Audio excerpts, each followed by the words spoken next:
Hello friends, welcome back to Nalini mess. எல்லோரும் எப்படி இருக்கீங்க? இன்றைக்கி நளினி மெஸ் ரெசிபீஸில் சிம்பிளான டேஸ்டான ஒரு 1 part மீல் ரெசிபி தான் பார்க்க போகிறோம். காரசாரமான ரச சாதமும் அதுக்கு தொட்டுக்கிறதுக்கு சேனக்கிழங்கு ஃப்ரையும் தான் செய்ய போகிறோம். வாங்க இப்போ எப்படி செய்கிறதுன்னு பார்க்கலாம்.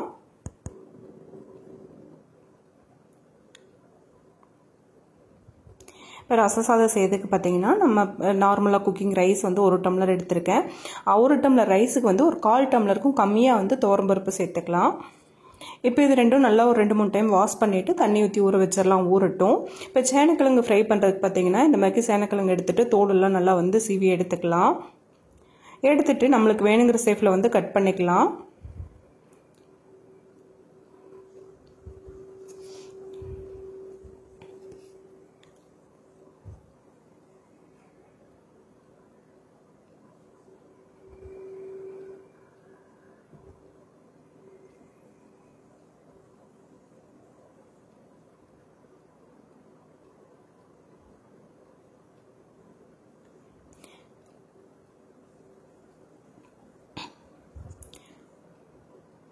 நல்லா ஈவனான பீஸாக கட் பண்ணி விட்டோம் அப்படின்னா வேகும்போது நல்லா ஈவனாக வெந்து வரும். இப்போ நம்ம கட் பண்ண சேனக்கிழங்கு எடுத்துகிட்டு ஒரு பாத்திரத்தில் தண்ணி கொதிச்சிட்ருக்கு. இப்போ இந்த கொதிக்கிற தண்ணியில் போட்டுடலாம். போட்டுட்டு இது கூடயே கொஞ்சமாக மஞ்சள் தூளும் உப்பு சேர்த்தலாம். மஞ்சள் தூள், அப்புறம் பார்த்திங்கன்னா ஒரு சின்ன நெல்லிக்காய் சைஸுக்கு புளி சேர்த்து விட்றேன். புளி சேர்க்கும்போது இந்த கிழங்கு கொஞ்சம் அரிப்பு இல்லாமல் இருக்கும். இப்போ இது கிழங்கு நல்லா வேகட்டும். இப்போ நம்ம ஸ்பூனில் எடுத்து கட் பண்ணி பார்க்கும்போது அது கட் ஆச்சு அப்படின்னா கிழங்கு வெந்துருச்சுன்னு அர்த்தம். இப்போ பார்த்திங்கன்னா இது இனி கொஞ்சம் நேரம் வேகணும். இனி வேகலை, கட் பண்ணால் கட் ஆக மாட்டேங்குது. ஸோ இனி ஒரு 2-5 மினிட்ஸ் இருக்கட்டும். இப்போ ரச சாதத்துக்கு கொஞ்சமாக புளி ஊற வச்சுக்கலாம். இதுக்கு பார்த்திங்கன்னா ஒரு சின்ன நெல்லிக்காய் சைஸுக்கு, ஏன்னா நான் குவான்டிட்டி கம்மியாக செய்கிறேன் அப்படிங்கிறதுனால அதுக்கு அந்த மாதிரி புளி கம்மியாக தான் போட்டிருக்கேன். இப்போ பாருங்கள், மறுபடியும் ஆஃப்டர் 5 மினிட்ஸ் பார்த்திங்கன்னா கிழங்கு நல்லா வெந்துருச்சு. இப்போ இதில் இருக்கிற தண்ணியை வடிச்சிட்டு கிழங்க தனியாக எடுத்துக்கலாம், ட்ரையாக எடுத்துக்கலாம். இந்த புளியுமே நம்ம தூர போட்டுடலாம். அந்த வேகும்போது அந்த ஃப்ளேவர் இறங்கினா போதும், அதுக்கப்புறம் தேவைப்படாது. இந்த தண்ணியை நம்ம வடிச்சிட்டோம்னாவே கிழங்கு கொஞ்சம் அரிக்காது, இல்லாட்டி வாய் நவன்னு இருக்கும். இப்போ நல்லா ட்ரை ஆனதுக்கப்புறம் ஆறுனதுக்கப்புறமா பார்த்தீங்கன்னா அதில் வீட்டில் அரைச்ச குழம்பு மிளகாத்தூள் ஒரு 2 டேபிள் ஸ்பூன் அளவுக்கு காரத்துக்கு தகுந்த மாதிரி போட்டுக்கலாம். போட்டு கொஞ்சமாக உப்பு சேர்த்துக்கலாம். ஆல்ரெடி நம்ம உப்பு போட்டு தான் வேக வச்சுருக்கோம், அதனால் லைட்டாக போட்டால் போதும் உப்பு. ஒரு 3 டேபிள் ஸ்பூன் அளவுக்கு தேங்காய் எண்ணெய் ஊற்றுறேன். ஊற்றிட்டு இது மசாலா தண்ணியெல்லாம் எதுவுமே இல்லாமல் இந்த ஆயிலே நல்லா ஸ்ப்ரெட் பண்ணி விடலாம். நான் தண்ணி சேர்த்தாமே இந்த அளவுக்கு மிக்ஸ் பண்ணியாச்சு, இருக்கட்டும். இப்போ சாதத்துக்கு பார்த்தீங்கன்னா ரசத்துக்கு பொடி செஞ்சுக்கலாம். அதுக்கு 1 ஸ்பூன் மிளகு, 1 ஸ்பூன் சீரகம், 1/2 ஸ்பூன் கொத்தமல்லி விதை, கொஞ்சமாக பெருங்காயம், 2 சின்ன வெங்காயம், ஒரு 2 கொத்து கருகப்பில்லை, ஒரு முழு பூண்டு, சின்ன பூண்டு சேர்த்துருக்கேன். இப்போ இது நல்லா இந்த மாதிரி குறைன்னு அரைச்சி எடுத்துக்கலாம். அரிசியுமே நல்லா ஊறிடுச்சு, தாளிச்சுக்கலாம். தாளிக்கிறதுக்கு பார்த்தீங்கன்னா ஒரு 2 டேபிள் ஸ்பூன் அளவுக்கு கடலெண்ணெய் ஊற்றிட்டு 1 ஸ்பூன் கடுகு போட்டிருக்கேன். இப்போ கடுகு வெடிச்சதுக்கப்புறமா ஒரு 1/2 டேபிள் ஸ்பூனுக்கு கம்மியாக கொஞ்சமாக வெந்தயம் சேர்த்துக்கலாம். வெந்தயம் கடுகும் பொரிஞ்சிருந்தாமல் பார்த்தீங்கன்னா ஒரு 5-6 சின்ன வெங்காயம், கருகப்பில், 2 வரமிளகா சேர்த்துருக்கேன். வரமிளகா நம்ம ஆப்ஷனல் தான், வேணா சேர்த்துலாம், இல்லாட்டி ஸ்கிப் பண்ணிக்கலாம். ஏன்னா ஆல்ரெடி நம்ம மிளகு போட்டிருக்கோம். இப்போ தக்காளி நல்லா இந்த அளவுக்கு வதங்கினதுக்கு அப்புறமா நம்ம அரைச்சி வச்ச சீரகம், மிளகு சேர்த்துக்கலாம், பூண்டோடு சேர்த்து. இப்போ அதையும் சேர்த்து ஒரு 2 மினிட்ஸ் மட்டும் வதக்கினா போதும், ரொம்ப நேரம் வதங்கணும் அப்படிங்கிறது இல்லை.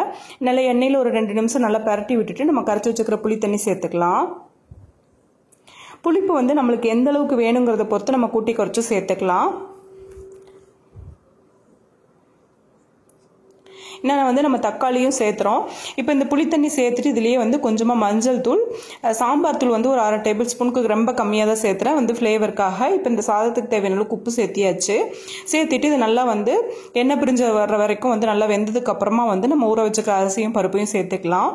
சேர்த்துட்டு இப்போ நம்ம ரைஸுக்கு எவ்வளோ தண்ணி வேணுமோ அந்த அளவுக்கு ஊற்றிக்கலாம். இது பார்த்தீங்கன்னா நம்ம நார்மலாக 3 டம்ளர் தண்ணி வைக்கிறோம் அப்படின்னா இந்த சாதத்துக்கு ஒரு 4 டம்ளர்லேருந்து 4.5 டம்ளர் வரைக்கும் வச்சுக்கலாம்.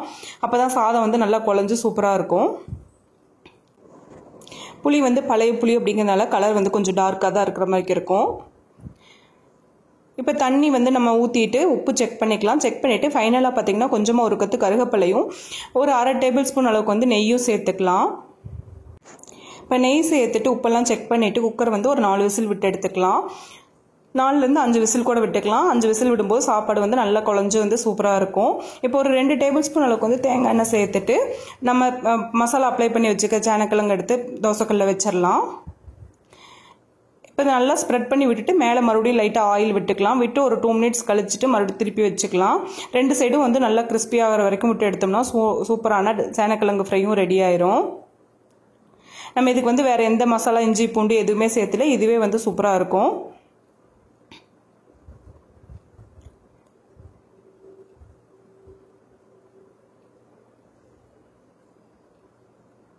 நல்லா வந்து அடுப்பை வந்து மீடியம் ஹீட்லேயே வச்சு 2 சைடும் வந்து நல்லா இந்த மாதிரி திருப்பி விட்டு எடுக்கும்போது சேனக்கிழங்கு வந்து நல்லா கிறிஸ்பியாகவும் சூப்பராகவும் இருக்கும்.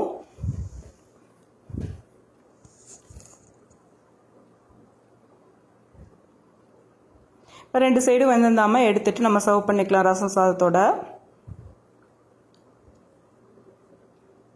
பாருங்க இப்போ நல்லா ரெடி ஆயிடுச்சு. எடுத்துட்டு சர்வ் பண்ணிக்கலாம். இப்போ சாதமே பார்த்தீங்கன்னா குக்கர் வந்து கேஸ் ரிலீஸ் ஆயிடுச்சு. ஓப்பன் பண்ணிட்டு நல்லா மிக்ஸ் பண்ணி விட்டுட்டு கொஞ்சமாக கொத்தமல்லி தழை போட்டு மிக்ஸ் பண்ணிக்கலாம். இப்போ நல்லா வந்து கரண்டி வச்சு மேஷ் பண்ணிட்டு எடுத்து சூடாக சர்வ் பண்ணால் சூப்பரான ரச சாதமும் அதுக்கு சைடிஷாக வந்து பார்த்தீங்கன்னா சேனக்கிழங்கு ஃப்ரையும் வந்து ரெடி ஆயிடுச்சு.